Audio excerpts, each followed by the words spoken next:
First of all, apologies for not posting updates over the last couple of days.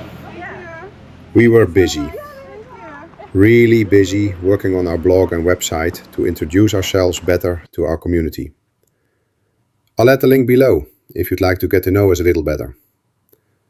Anyway, the hostel staff, who were so kind to drive us to the onsen for free last night, actually drove us to the nearest bus station again this morning. From there, we took a bus toward Temple 13.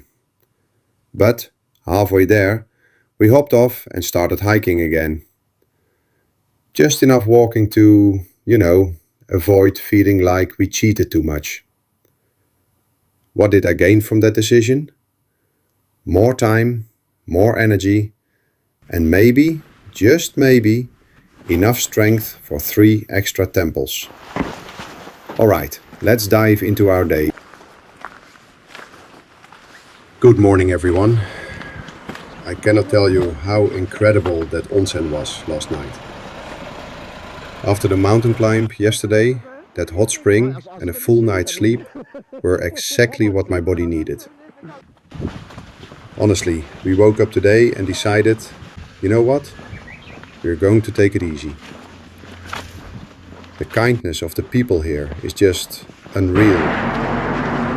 The local hotel staff were so incredibly helpful. They actually drove us right to the local bus station this morning. From there, we took a bus part of the way toward Temple 13. Call it cheating if you want, but after the Pilgrim Killer Mountain, an easy, flat day felt like a gift. We learned something fascinating today. Did you know that some people walk this entire 88 temple circuit multiple times? They do it to pray for a specific wish or to celebrate a milestone. One of the most beautiful parts of this whole journey is something I almost forgot to tell you about in the first few videos. It's the tradition of the temple stamps, or goshuin. Stepping into the stamp office at the first temple felt like literally going back in time. It's such a massive part of the culture here. These aren't just your typical tourist stamps. They are stunning works of art, a combination of large, intricate red seals and hand-painted black calligraphy. The monks use a traditional brush to write the temple's name and a sacred Sanskrit character that represents the deity of that specific site. There is a small fee of about 500 yen at each temple, but watching them paint it right in front of you is an attraction all on its own. But there's a proper way to do it. You don't just walk up and ask for a stamp. First, you purify yourself at the water basin. Then you light a candle so Buddha can see you, and burn incense so he can smell your presence. Finally, you ring the bell so he can hear you. Only after you've offered your prayer do you go to receive your seal. I actually bought a special notebook, a no kyocho, specifically for these signatures. It has space for 50 temples, and I've been using it to write down my thoughts as I go. It's becoming a sacred record of everywhere we've walked and everything we felt along the way.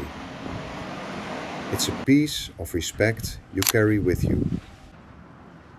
Collecting a stamp is a meditative process. It usually follows a specific order of respect. The locals also gave us a big warning. They told us that March is the perfect time to be here. They actually call the summer months the death season, because the heat gets dangerously intense. I'm so glad we're here now. I also want to share a beautiful detail about the temples.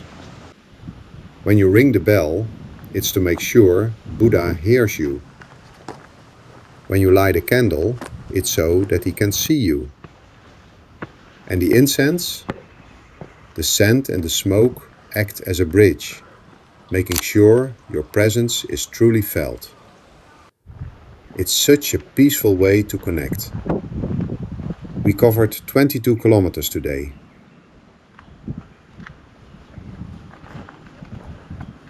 Including the city walks between temples 13, 14, 15 and 16. We rolled into our hotel, the Urokoro Inn, by 2 p.m. The dinner was huge, nourishing and just perfect. The staff even helped us with our laundry. Thank you so much. They say time is your greatest resource on the Shikoku Hendro. But after miles of mountain trails, I realized the truth. My knees and legs are the real currency. Is the Temple 13 bus a cheat code or essential survival? Whatever it is, taking a bus was a smart decision today. Let's take a look at the practical notes and tips for today, for people who are starting to plan this journey for themselves. Just a quick note, we're officially changing the channel name over to Trips Plot. If you want to get to know us better and see the technical side of how we plan these trips, don't forget to look at our website in the link below. Thank you for watching, and I'll see you on day 6. It's going to be a big one. A 21.5 kilometer hike as we finally get close to the seashore.